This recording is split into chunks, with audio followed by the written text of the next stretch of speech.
Good evening, everybody. Welcome into the Nittany Lion Sports Report. It is live here on BLS. Bob Long, Tyler Gehlhaus alongside, as we break down what was a definitive victory on the road in Pittsburgh at Heinz Field. Penn State, the Nittany Lions, took care of the Pitt Panthers. The third year in a 4-year stretch in which the rivals will be playing home, home, home, and home. Next year, the last time it'll be up at Beaver Stadium for the foreseeable future.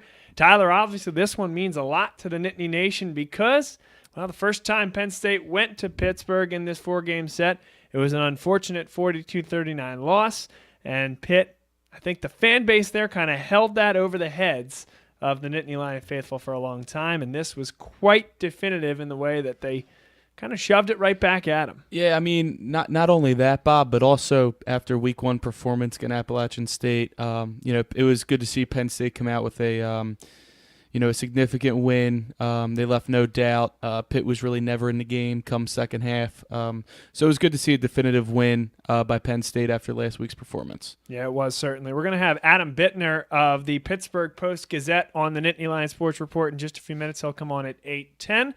And I think it's important because this is a great week to have Adam on with the relationship with the Pittsburgh community. He, of course, knows the folks that run that program well, the folks that cover that program for the Post-Gazette, and, of course, he is the digital media editor. He is a Penn State graduate, for those of you guys that saw him just about this week last year when we had him on after the Pitt game. So excited to have him on. We're going to have Adam's breakdown of everything that happened, and I think this is an important day to talk personnel because as much as anything, a 51-6 win makes you feel great.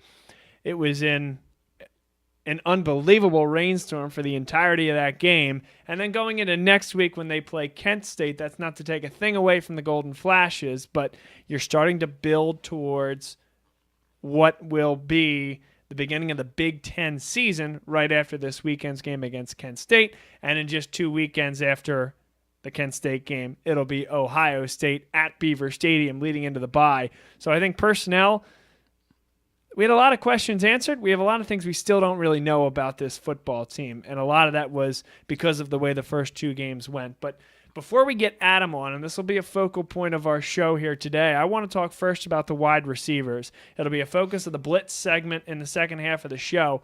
But we saw the emergence of KJ Hamler. He led the team with 3 catches. Now, again, part of that is because there weren't as many throwing opportunities in that type of weather. But Hamler doesn't just contribute in the catching game. He takes the jet sweep, takes it to the house. He's very, very effective on kick returns. On the Juwan Johnson, DeAndre Tompkins side, that's a little bit of a different story. Johnson quietly for 6 catches in the first game for over 65 yards, and Tompkins has yet to record a reception this year. What do you see in the wide receiver core through the first 2 games of the season? Well, it's definitely interesting to me that Tompkins and Johnson have been 2 of the least productive wide receivers looking at it right now. I mean, really, right now, it's been Hamler and actually Brandon Polk, who is now listed as an or on the depth chart next to Tompkins. I mean, Polk had the big catch against Appalachian State on the 4th and 2, and he made a couple. He caught Sean Clifford's touchdown pass the other night, also Sean Clifford's first collegiate pass touchdown. I think it was a 34-yarder.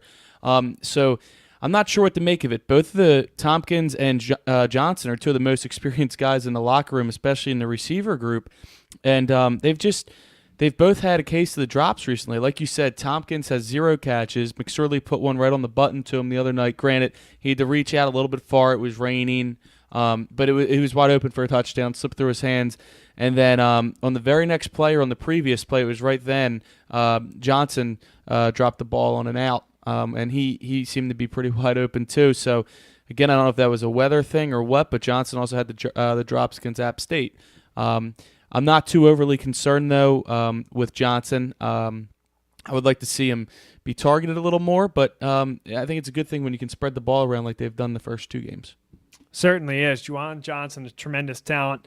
And as we continue to break things down, Nittany Lion Sports Report, Bob Long, Tyler Gehlhaus, natural segue to the running back position because you have a balance of guys that have a combination of experience and then, of course, the youth of Ricky Slade.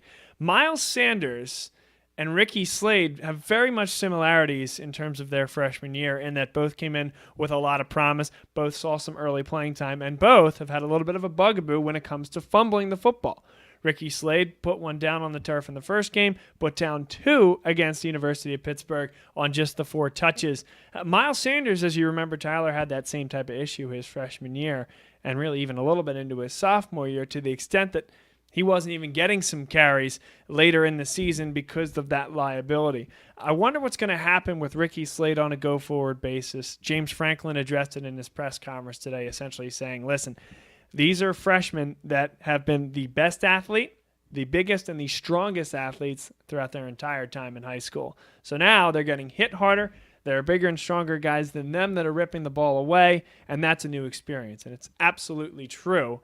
But you see the way that Miles Sanders has progressed, Tyler, and I think that's what you want for Ricky Slade, who will continue to bulk up, get bigger. I mean, Miles Sanders came in, not a scrawny running back by any stretch, but not the thick running back that you see right now that's running through arm tackles and really putting himself, I think, on the national scene through just 2 games, probably besides Trace McSorley, the best performing Nittany Lion on either side of the football right now. Yeah, and I think that that Slade, I think that this week's going to be big for him against Kent State. I mean, I think Penn State's like a 5-touchdown favorite, like 35 points.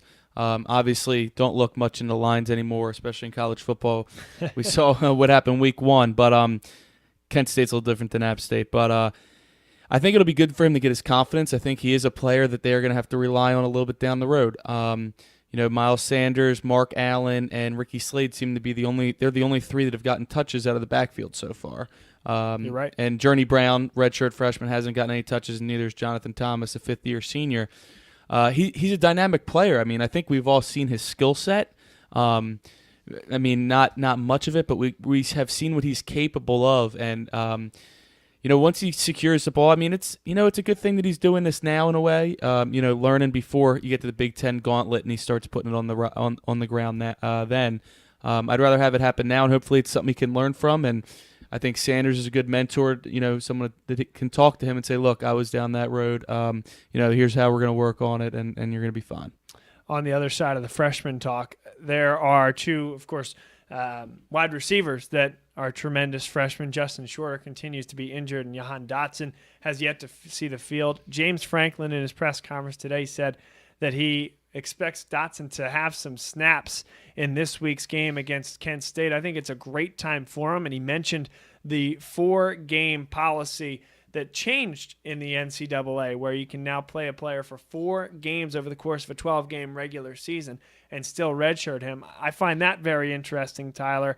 Dotson, Shorter, I think both going to be in the mix, especially if Shorter does get healthy in the second half of the season. To play those 4 games, probably not a 5th, maintain that eligibility, especially with, and we'll talk about it in the Blitz with the wide receiving core, but I don't think you're going to need those guys to play 6, 7 games, even if Shorter is healthy for that period of time. I do think that if Shorter is healthy, I think that he will not be redshirted. Everything I've heard, he's top receiving recruit in the country. Absolutely. Why not throw another weapon out there? I think Dotson might be a different story right now, but I agree. I think Dotson is the kind of guy that you play him 4 games and still hold on to the red shirt. I think Shorter's more ready to go right now. Size, speed. I mean, 6'4", 220. He reminds a lot of people of Juwan Johnson. I just think it's another weapon that you can throw out there. And another one is Daniel George. I'd like to see what he can bring to the table. He reminds me more of a Chris Godwin, kind of like a very physical, he catches it and he's looking to run you over at the wide receiver position. Very similar build as well. But yeah, as far as we touch on the wide receiver group a little more, I'd also like to point out Mac Hippenhammer's had some good touches as well. And Cameron, caught a touchdown. He did catch a touchdown, and well, I'm looking at it here. Cameron Sullivan-Brown's getting some reps as well. I don't know if that's until Shorter gets back or what, but he's a redshirt freshman. He's out there blocking a lot. He has no catches on the year, but wide receiver on all seems to be in a pretty good shape right now. Well, and that's important. You mentioned the blocking there. James Franklin addressed that kind of in response to some of the questions perhaps about Juwan Johnson, about DeAndre Tompkins, the fact that they haven't really gotten involved as much as he would like. he said that the blocking down the field and the commitment to blocking in the running game is something that he's happy with. To be honest, we're talking about the or on the depth chart, Brandon Polk or DeAndre Tompkins. If there's something that I saw in Brandon Polk's game that I did not like, it was the fact that he couldn't keep blocks in multiple instances over the course of that game. And that's something that I don't think that James is necessarily going to stand for. So when we talk about that in the blitz, keep that in mind, that we're not just talking about what these wide receivers are doing in terms of catching passes. I think that it's going to be very, very important as they continue to rely on this option style passing and rushing attack, that the wide receivers need to be committed to blocking down the field for these backs. But right now we're going to turn our focus to the man out in Pittsburgh, the man who was in the cauldron of it all this weekend, Adam Bittner of the Pittsburgh Post-Gazette, the digital editor out there, and a Penn State grad, but obviously knows the Pittsburgh market very well. You were in a very interesting spot to view that game this weekend, my friend, and what were your initial thoughts? Well, it was quite a beatdown, obviously. I was a little bit surprised by the margin, if for no other reason than the conditions were pretty miserable at Heinz Field, which is already kind of notorious for having its, a terrible playing surface. So, I kind of thought it would be a closer game. I thought Penn State would still win comfortably, but I didn't envision kind of really what materialized, especially in that second half. Well, and I'm sure part of that, Adam, is the fact that we came off a week where the Penn State community saw this Nittany Lion team struggle to get by App State and then have a lot of questions through the first two quarters of that game at Heinz Field. Was there a switch that was flicked from the Penn State side? Was it Pitt running out of gas? What, in your mind, changed so dramatically in the second half of that football game? Well, I think, in a lot of ways, this team, at least early, is kind of showing maybe similar DNA to the 2016 team in that, it can kind of look pretty bad for a few quarters, but they have the ability to adjust. I still think back to I was actually in the car for the halftime interview with James Franklin during the App State game, and he was saying that there's one guy on each side of the ball that's maybe messing up and on each play, and that's kind of putting us behind the eight ball. And I think in both of these games, you've kind of seen there were certainly breakdowns in the second half of the App State game, but there were also a lot of, especially on the offensive side, positives where things really started to click. And I think you saw both sides kind of click in the second half of the Pitt game. You don't want to make too much of two games, especially two non-conference games. But I think it's a positive development that we have seen adjustments kind of going well for this team. So you find yourself in Pittsburgh after the game. Penn State, Pitt fans conglomerate. They merge after that game. The smack talk that was going into that game on both sides. Walk us through what the scene was after that game and perhaps the scene on Sports Talk Radio in Pittsburgh right now in terms of the folks that follow that program and have been so invested in this rivalry. Well, Sports Talk Radio and reality are two different places. So I pretty much the whole day on Saturday, I thought, both sides were really kind of getting along. That's something I've observed during both matchups here in Pittsburgh is that, this game really, really is at its best a celebration of college football in Pittsburgh.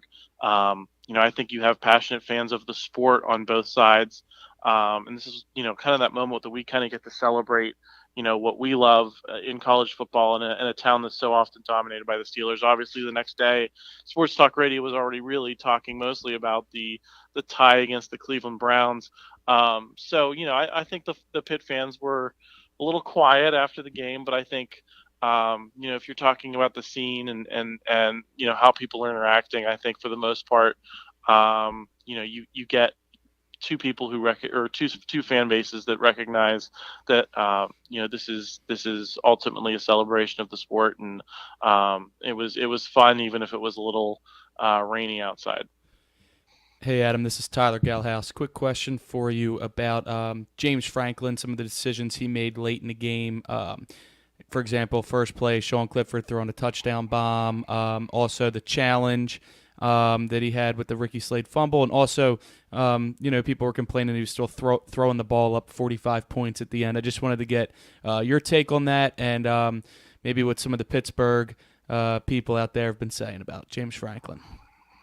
Well, I think something I brought up on Twitter this week is that there's a lot of debate before and after these games about whether this is a rivalry between the teams or not, and the players are going to have to speak to that, and very often they don't really have anything to say. But I think it's very clear that it is a personal rivalry between James Franklin and Pat Narduzzi, and I think that's what you saw in those decisions by James Franklin, is that whether or not these two teams hate each other.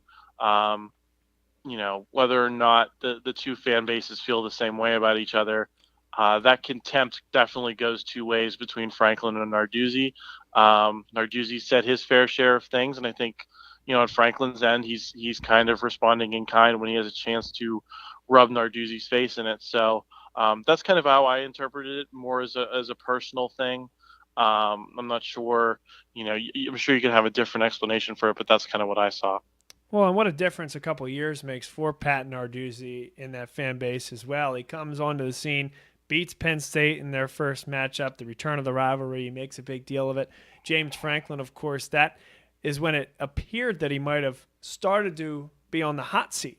A loss 2 weeks later to Michigan. He's down 10 at the half against Minnesota the week after that. And so, how things have flipped between these two programs. Of course, I don't need to ask about James Franklin's job security like we were talking about perhaps 2 years ago, but where does Pat Narduzzi stand from where you can tell? Well, I mean, he just got an extension last year, actually. So he has, a lot of time left on his contract. Pitt's going to be paying him for a long time. So I feel like unless he completely face plants this year with like a 3-9 type of performance, he's definitely not going anywhere this year. Yeah, I was going to say, though, that doesn't always matter with Pitt, as we've seen with, Jamie had some time on his contract, did he not? And then, of course, Stallings after the 1 year from a basketball perspective. Well, I think there was, I think that extension was a recognition that Pitt has been through so much turbulence in recent years, and that more than anything else has kind of created, the instability in the program. It hasn't necessarily been one coach or another. Obviously you have a guy like Todd Graham or Paul Chryst choose to leave, and that's not really on Pitt. But I think they want to lock down a coach for the long term. And I actually wrote a couple years ago about what type of model could Pitt football follow to kind of get back to national relevance. Maybe not be on a Penn State level every year, but at least, be contending for conference championships. Maybe every 2 or 3 years you put together a team that's really, can really make a run, at the top five. And, a program that I looked at was Gary Pinkel's Missouri teams for about a 5-year period there at the beginning of the decade. They were in the top 10, the top 5 a lot. They were solid teams. They weren't, tearing the cover off the ball while recruiting. They were getting a lot of 3 and 4 star, low 4-star guys out of places like Texas and Oklahoma. They were getting the players that Texas and Oklahoma didn't want. They were putting them into a 5-year system, and they were making those pieces fit together very well. I think Narduzzi, if you look at what Pitt's been doing in recruiting, they've really shifted their focus to Florida. Of all the teams that have moved into the ACC or into the SEC, in the last 15, 20 years, Pitt has gotten more kids out of Florida in the past, few recruiting cycles than any of them. So Pitt's really trying to play up that recruiting, connection. And I think, if you're Pitt, you kind of want to give that a few more years to mature, to see, if you could start getting results. So I think unless he really takes things, off the cliff this year or next, that, he's pretty secure still. Talking to Adam Bittner of the Pittsburgh Post-Gazette, the digital editor there. And we'll get it back to Penn State now. I want to talk about the linebackers, and we are seeing, I think, the evolution of that position over just 120 minutes of football this year. And you're already seeing Jesse Luketa and Ellis Brooks getting more and more snaps behind Jan Johnson. You're seeing Micah Parsons now get to the level of snaps that you're seeing from Koa Farmer as well. That wasn't the case in the first football game against App State. Where do you see this continue to evolve over the course of the year? Do you think that Jan Johnson will be the starting middle linebacker after the bye, or will one of the freshmen come up and get it? And what do you see Koa Farmer's role being the rest of the year? Well, I think that's the purpose. The purpose of a lot of this is that you want to have the depth. I don't know. I think especially on the defensive line last year, we saw that there were a lot of guys that got time. And I think that's kind of played into their favor this year as they've lost guys up front. Is that they weren't returning a ton of quote unquote starters, but they were returning a lot of players who had experience. So I think if you're Brent Pry in that defense, the important thing, especially in the early going here, is finding out what kind of depth you have. I'm not so concerned with how it's going to play out at this position in the next, because I think kind of the purpose and why you recruit as well as Penn State has is so that you have options, that you can play that hot hand. And you can kind of go take things on a week by week basis. And that's kind of what I've observed with the linebacking core, is that, you want to get as many guys as you can contributing, so that, you have experience up and down the depth chart. I think, we think about 2016, what happened when they had a couple of injuries in that linebacking core. Things combusted very quickly at Michigan, and that arguably cost them a chance at the college football playoffs. So I think, you shouldn't just be paying attention to what the top of the depth chart is. I think, getting that depth and experience is important too. While we're on the linebacker talk here, Adam, Micah Parsons had 6 more snaps than Koa Farmer on defense at the weak side linebacker spot. I guess they call it the will. Is that something that you see as a trend moving forward? Parsons beginning to play more than Koa Farmer, even if that doesn't mean he's the starter listed on the depth chart? That's certainly possible. I also think, he's you want to keep in perspective what was going on in that second half. Obviously, there were a lot of people that were further down the depth chart that were getting more snaps than they might have been if it was a tighter game. So I don't know how much you want to read into, kind of what the snaps were in the second half. Because you don't know how that's going to translate to, certainly like an Ohio State or a game, further down the road. I mean, if you're Penn State, obviously a guy with that much talent, really the headliner of that recruiting class, you really hope that he can come in and take that job, probably, because he probably has more tools than Koa Farmer does. But, I don't want to diminish Koa's, experience and, the big games he's been in. He brings things to that equation as well. So I think it all comes back to depth and just knowing what's right in the right situations. Adam Bittner on with us here from the Pittsburgh Post-Gazette. Last one for you here. I think a lot of folks were clearly looking forward to this Pittsburgh game. Maybe they didn't expect what happened against App State, but this season fundamentally, I think, has certain benchmarks and certain really, rod points in the season, if you will. One was this Pittsburgh game, and then the next I don't really think comes until the game against Ohio State at the end of September, and then there's a bye, and then I think clearly Michigan State is kind of that next rod point. So over the course of this next 3 weeks, I guess the focus won't change for this team because James Franklin is coaching it, but as you look at it, what does the team need to accomplish in this next few weeks before they get to that second benchmark of the season, if you will? I think you just want to see this team play a 60-minute football game on both sides of the ball. I think you can look at both of the past 2 games and say that there were certainly some good things, but when we're sitting there at halftime on Saturday, I'm not sure you really felt enthused about the performance you were seeing. And I think, if you want to look at that game, really, Pitt kind of combusted in a lot of ways. And I'm not sure that, the blowout was as much a result of how well Penn State was playing. I think it was more that Pitt really just, immolated itself in front of a national audience. So, I think you want to see this team play, a strong first half, a strong second half, get one of those 60-minute games against Kent State or Illinois. And then I think you'd feel a lot better going into Ohio State. So I think these next 2 weeks, you would expect them to win both games rather comfortably, but I think you want to see a more even performance that we've seen in the first 2 weeks. Adam Bittner of the Pittsburgh Post-Gazette. We always appreciate having you on, my friend, and look forward to doing it again soon. Absolutely. Great to talk to you. All right. You too. See you up in State College soon, hopefully. Sounds good. Talk to you later. All right. There you go. That is Adam Bittner from the Pittsburgh Post-Gazette. We certainly appreciate having him on and always brings good perspective on the Penn State Nittany Lions.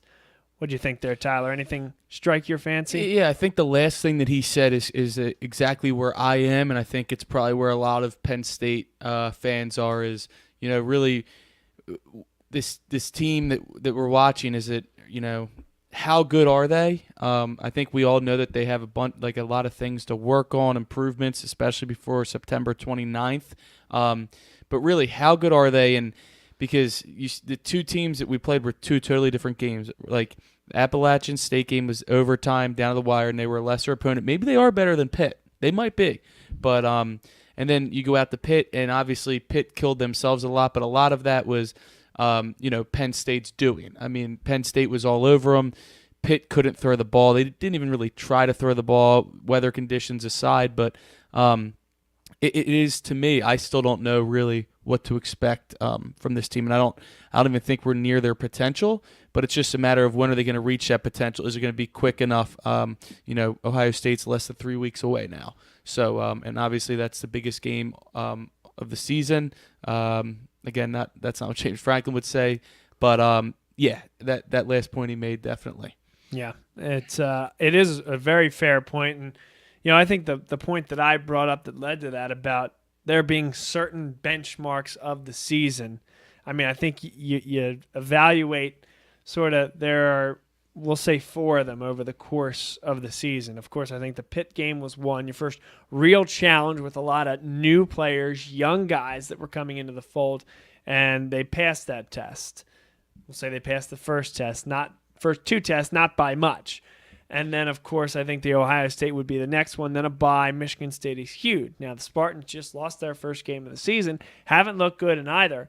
But then the back-to-back weeks of Michigan and Wisconsin, again, not to downplay any of their other 2, 4, 6 opponents over the course of the year in the midst of all those games. But, I think those 4 rod points of the season are very, very important and clearly what will define this season. And that Michigan-Wisconsin back-to-back is the only time that it does indeed go back-to-back. So I think, and we've talked about this over the course of time, the schedule works out fairly decently for being in the toughest conference and the toughest division of the toughest conference in college football. How do you think Penn State fares over the next 2 weeks? Of course, Kent State, we're not going to get deep into the golden flashes, but how do you feel they will handle, of course, the game this weekend, you would hope, and then going on the road to a different time zone against Illinois, first time that they've done a Friday night 9 o'clock start? Yeah, I think the things that I want to see the next 2 weeks, everyone's penciled these in as wins. They should both be pretty substantial wins as well. I'd like to see the receivers that we talked about, Johnson and Tompkins, really start to make more plays. I mean, they are the leaders of the receiving group. They're the playmakers. They've made big plays in the past. We really need to start relying on them to pick it up a little bit. I'm also interested to see the defense continue to grow. Even though they only gave up 6 points, 1 touchdown to Pittsburgh. Pittsburgh was still running on them pretty significantly. Obviously, they couldn't throw with the weather, and I don't think that quarterback's really what they crack them up to be out there. And I think the Penn State pass defense was actually very good on Saturday night.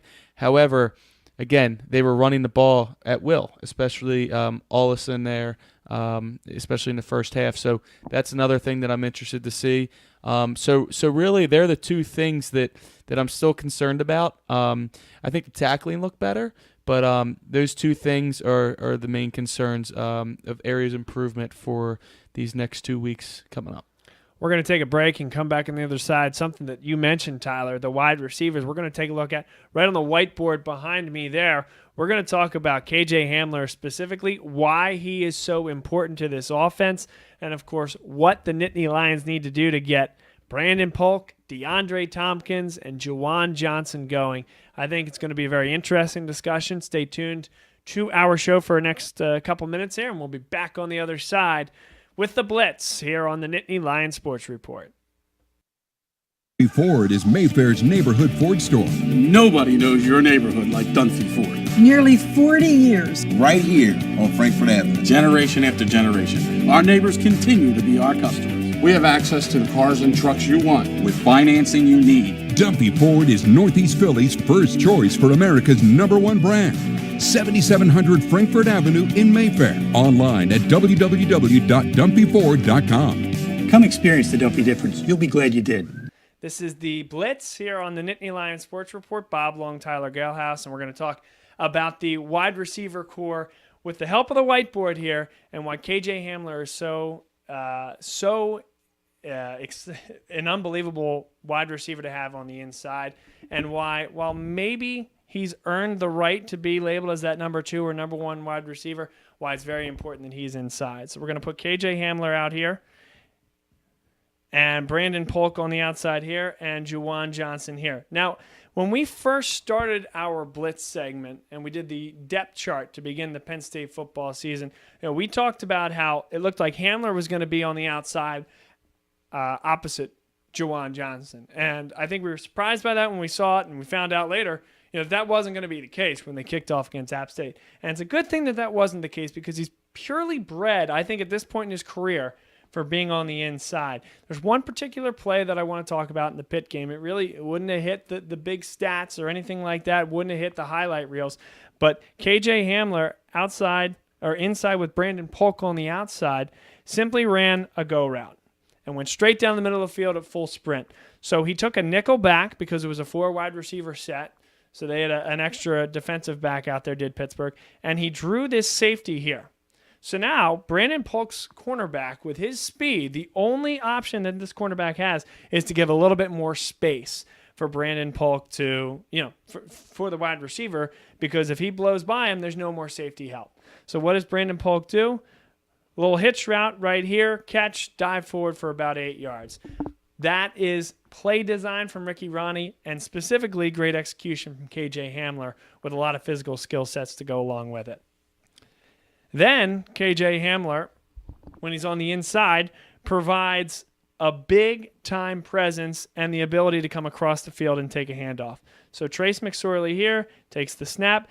Hamler is in motion, takes the give. At this point, Juwan Johnson, and this is a lot of what James Franklin was talking about in his press conference this week.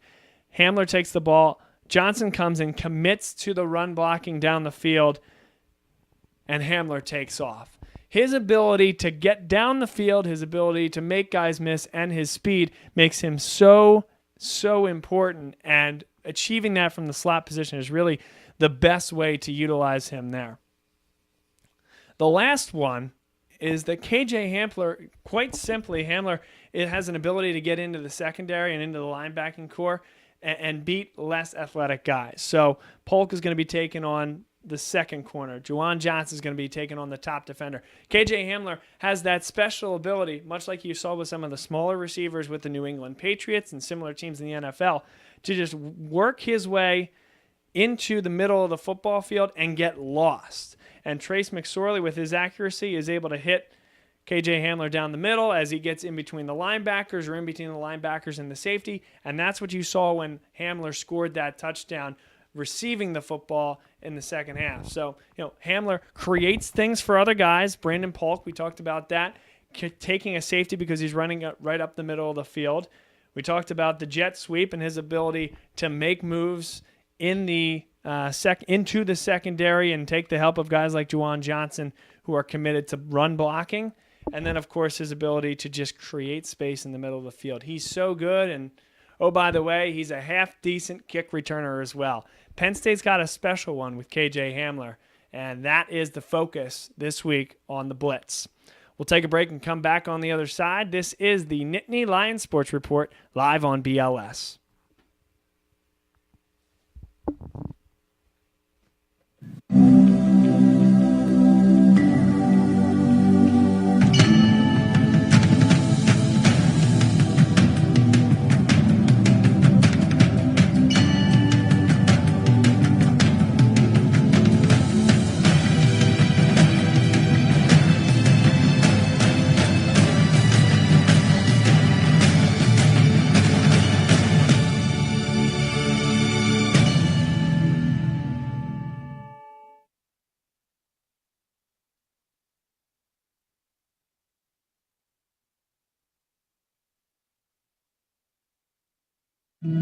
What does your character look like?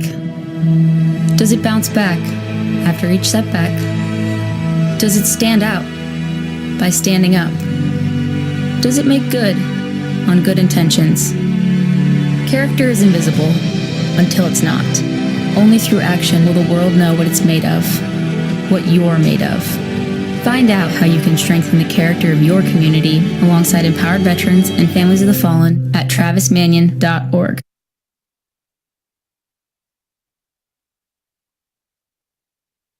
I would say that LaSalle is dynamic.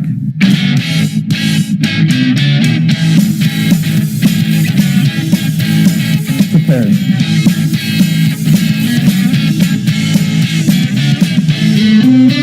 Active.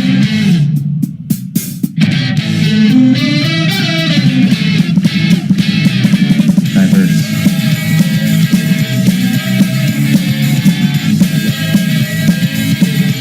Brotherly.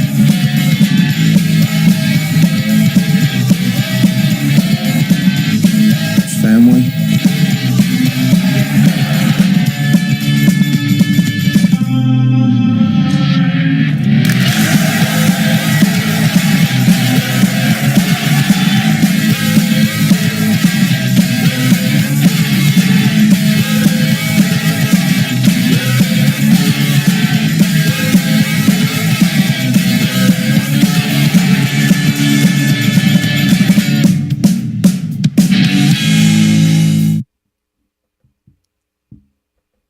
Welcome back, everybody. This is the Nittany Lion Sports Report. Bob Long, Tyler Gehlhaus, excited to be with you.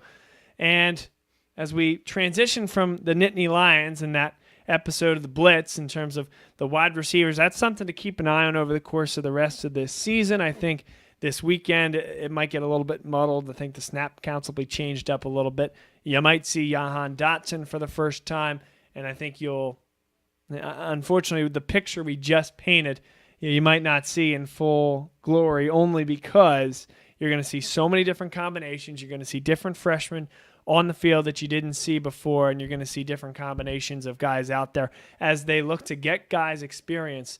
Listen, when the Big Ten goes to a 9-game schedule, Tyler, it's much more difficult to have games like that where you can put guys in kind of low-stress situations. That's not to take anything against the Golden Flashes, but again, 38-38 in regulation against App State, 7-6 at halftime against Pittsburgh. Again, that's in the rain as well. Very little time to just get stress-free snaps out there for guys. So you'll see a different Penn State team this weekend, and we'll talk a lot about that next week. But keep that in mind with the wide receiver core and how that's going to develop over the course of the year. But let's talk about some of the games last week and this and what we're looking forward to and what we saw. The one game, I thought it was a rather boring college football Saturday slate of games. However, the Aggies of Texas A&M really made a comeback at the end against Clemson at home. Clemson ranked number 2, had a 2-point conversion and failed to tie it. Right before that, the possession before it, I don't know if you saw the play, but they were going to score. Yes. Texas A&M fumbled it as he reaches over the line, goes out of the end zone, ruled touchback. Did you like that call? Did you know think what? It went out at the 1?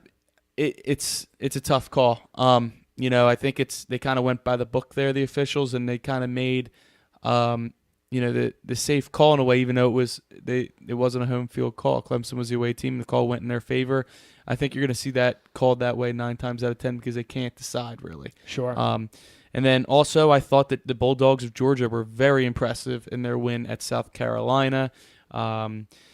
Let's see what else. You mentioned USC Stanford. Stanford was winner 17-3. That's a good Stanford team. I think them and Washington. It's a race to see who's going to win the North, and it's going to come down to that game. I agree. It's definitely between those two teams, and the South appears to be a little weak this year. Speaking of the Pac-12 South, Arizona State knocks off Michigan State. Yes. Last second field goal, 16-13. We talked about it a little bit earlier. Michigan State struggling right now. I don't know what to make of them yet. It's still early. Not an easy place to go early in the season.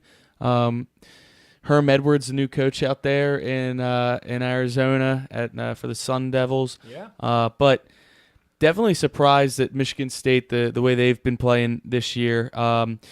Kentucky upsets Florida. Wow. For the first time in, I believe, 31 years. It was coming, though. You saw the last couple of years. It was close. And, I think some people might have thought the time was while Jim McElwain was coaching that team. while he was coaching that Florida program. You would have now thought that Dan would, yeah. Mullen comes in. But he still has McElwain's players. Right. I mean, it's Absolutely. first-year head coach. It's always tough to come in. By the way, one quick thing, Go because for it. we're blowing through, but one interesting thing is the three-way carousel, seemingly unrelated programs, Florida State, Texas A&M, and Arizona. You have two of those programs absolutely floundering. Now, Willie Taggart came over from South Florida. Jimbo Fisher went from Florida State to Texas A&M. And oh, by the way, this is all in reverse order. And then Kevin Sumlin from Texas A&M, of course, fired from there, goes to Arizona. And Arizona looks awful. And they have a Heisman candidate quarterback. Yeah, Khalil Tate. They got blown the doors off. Who did they play? Houston. Wow. Absolutely got their doors blown off. So you have Taggart really struggling. They had to come back to beat Samford, not Stanford, Samford in the second half. Of course, Samford. And obviously the week before, the Seminoles got embarrassed at home, 28-3 to the Hokies. Yes. So definitely not a hot start for Taggart right now. Yep. That's really concerning. But Jimbo Fisher, Texas A&M, again, Sumlin did not leave that cupboard bare. I think that's a really good football team that can certainly challenge in the SEC West. The only problem, you're sitting in the SEC West. Right, and you talked earlier about the Big Ten East being the best division in football, and the SEC West is right there. I mean, Absolutely. They could be 1A, 1B. They have Alabama, Auburn, LSU, who play this week. LSU and then looks pretty darn good. Mississippi State's another team, and then you have A&M as well. So,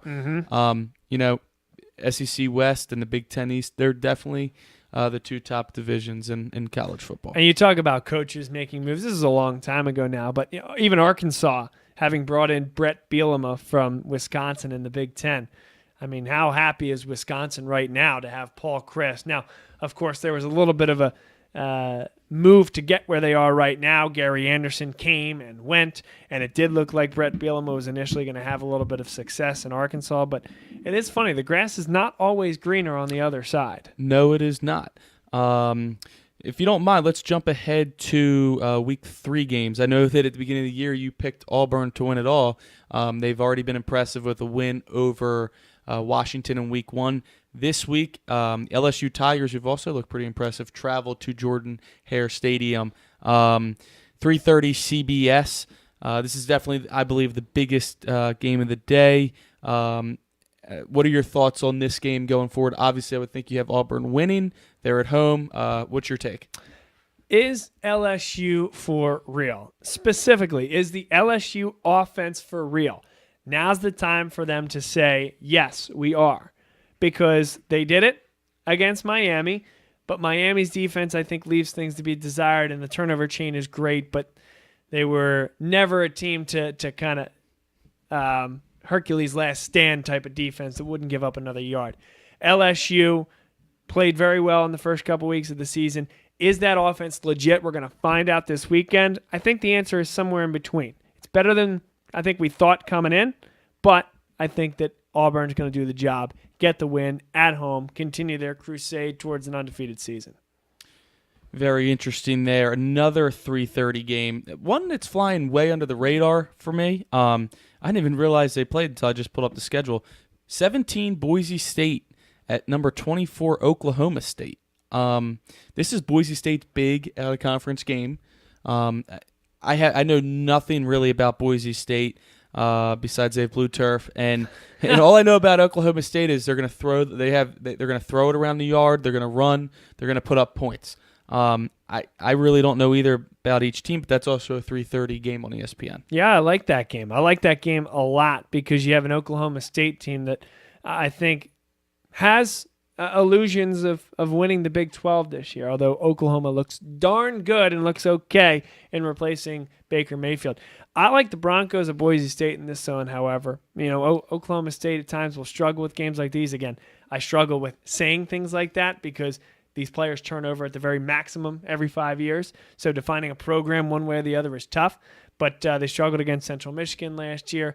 I think the defense will struggle. Boise State will come in with some wrinkles, and I think they're going to make it tough. Good game, but I think Boise State wins it. At 8 o'clock, ABC, we have the Buckeyes of Ohio State traveling to AT&T Stadium to take on number 15 TCU, the Horned Frogs. A lot of people think this is going to be a rather easy game for Ohio State. I've seen their highlights from this season. There's been plenty of them. Granted, their opponents, Oregon State and Rutgers, two of the weaker Power 5 teams. So I still don't know what to fully expect from Ohio State this week. I think we're going to get a much better look at them. Ohio State's that team that'll score 80 points on the team that isn't very good. It reminds me in a lot of ways is the old Chip Kelly Oregon teams and the way that they just went over the top and would beat you. You think about some of the Baylor teams under Art Briles as well. When there is a legit defense that comes in, it's, of course, not a linear comparison. Not that I don't think Ohio State's great, and I actually think they win this football game, but I think TCU keeps it within 10 points. Yeah, I think maybe it's something like 31-21. Yeah, I think it's going to be. I think it's going to be in that ballpark too. I think it's going to be. I know I'll be glued to the TV just to see really what they have. Going against a top 25 team and not Oregon State or Rutgers, because just to be frank, that's not realistic when viewing Ohio State, seeing them play against those teams. So I'm definitely going to be interested in that game. Another 8:00 game. They've been doing crazy promotions for it on Fox, and it's USC at Texas, and the promotions are showing Vince Young scampering for the touchdown in the Rose Bowl. Same as last year, yeah. Right. So last year was a great game, actually. It went down to the wire with USC holding on. This year, both teams are 1-1. Texas has not looked impressive. Lost to Maryland to open the season and just beat, I believe, Tulsa last week, 28-21. USC breaking in new freshman quarterback JT Daniels, 1-1 with a loss I believe that was on the road last week to Stanford. So two teams, 1-1. This game will be played at Texas. It's going to be an interesting game, but really, I mean, this is almost like I hate to say must win this early, but for Texas and Tom Herman, this is really a must-win for them, I think. It's a must-win for both teams. Yeah. Southern Cal, I mean, they're not getting into any playoff, even with a Pac-12 win if they lose another football game. Even if they win out, I think if they win out, there's a good shot they would get in, especially with that name. But if they lose another game, I don't think there's any shot. Clearly for Texas, they're not thinking about a college football playoff. They're thinking about what's Tom Herman's coaching stint going to be like.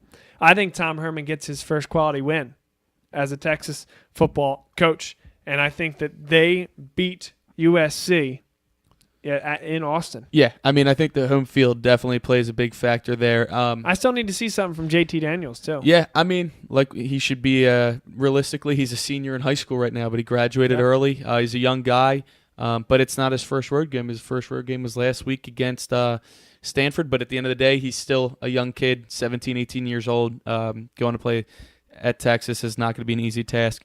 My upset of the week, and I'm not really sure how I feel about it besides the fact that I've watched Utah play home games before in the past, specifically at night, and it's not an easy place to play.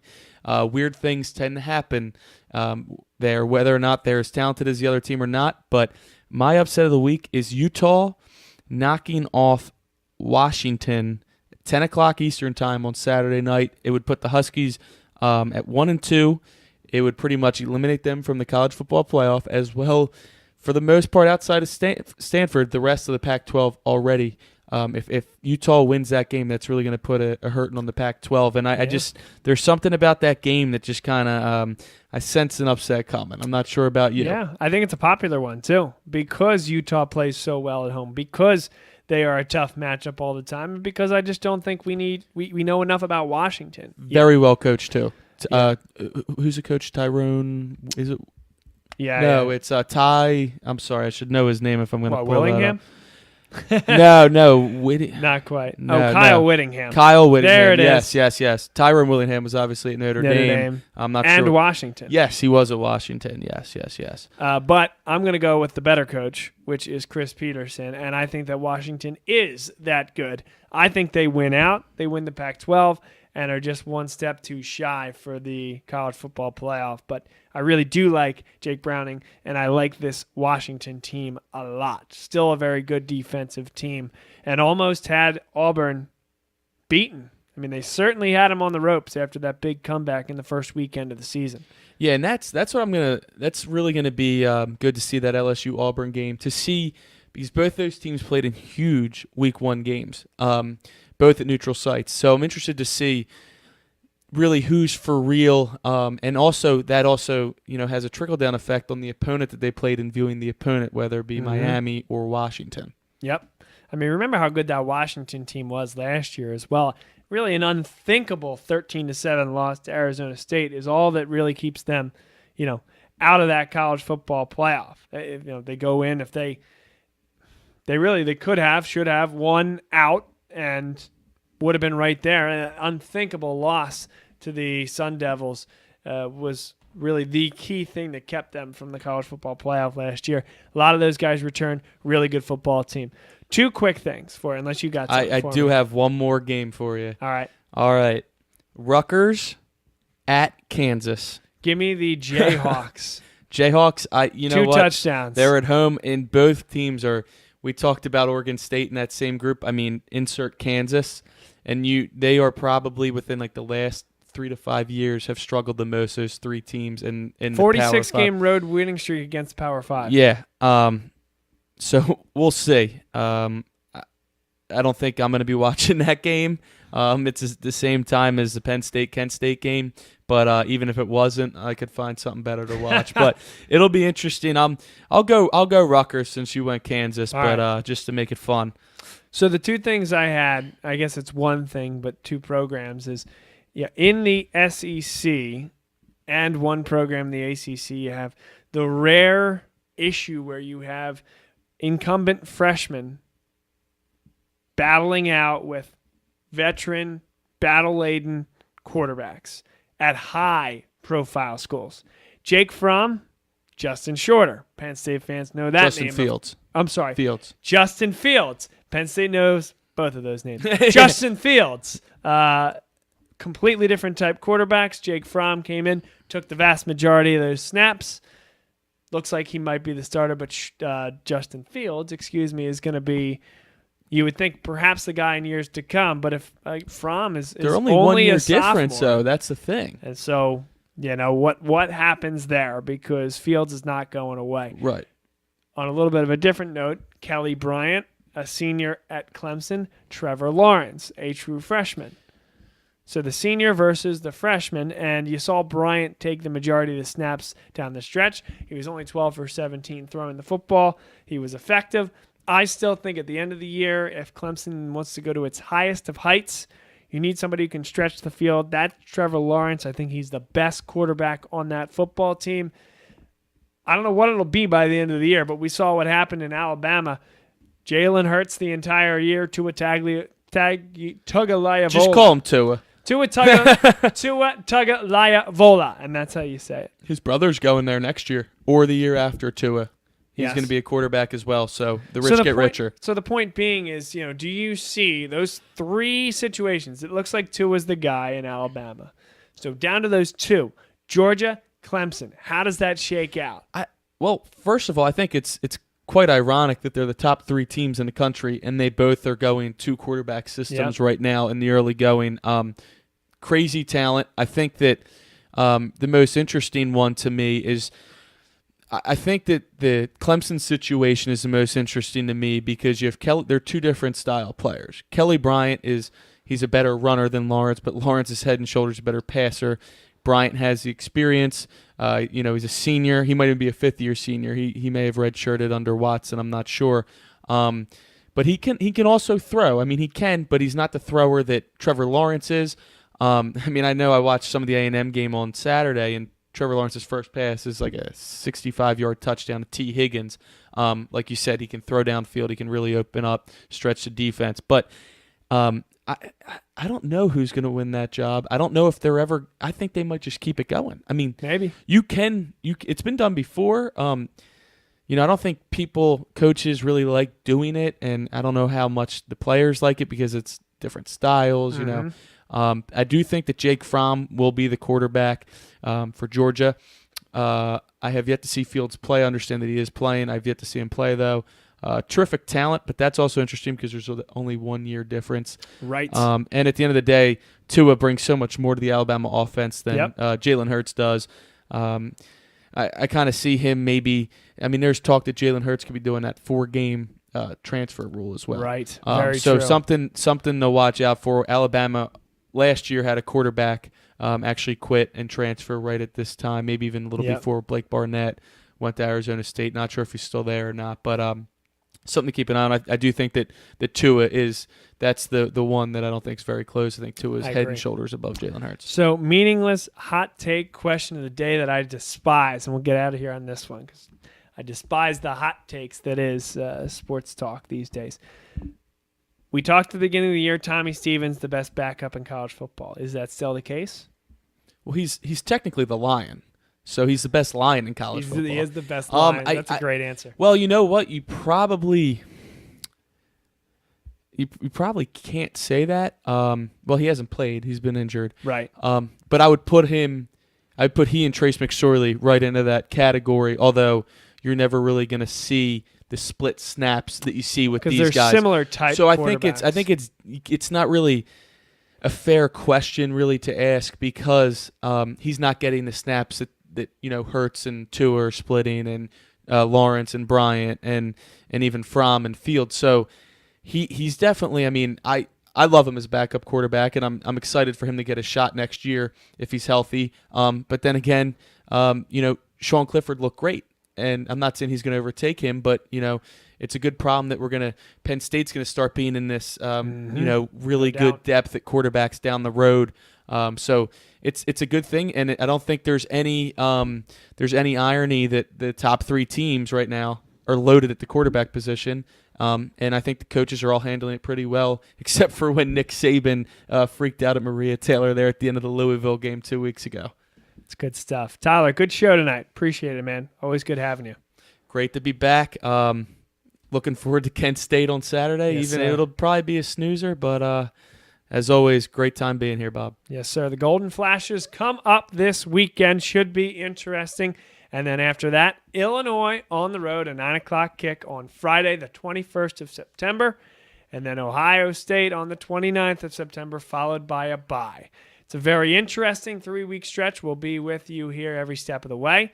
And for Tyler Gehlhaus, I'm Bob Long saying so long here from our Bluebell Studios.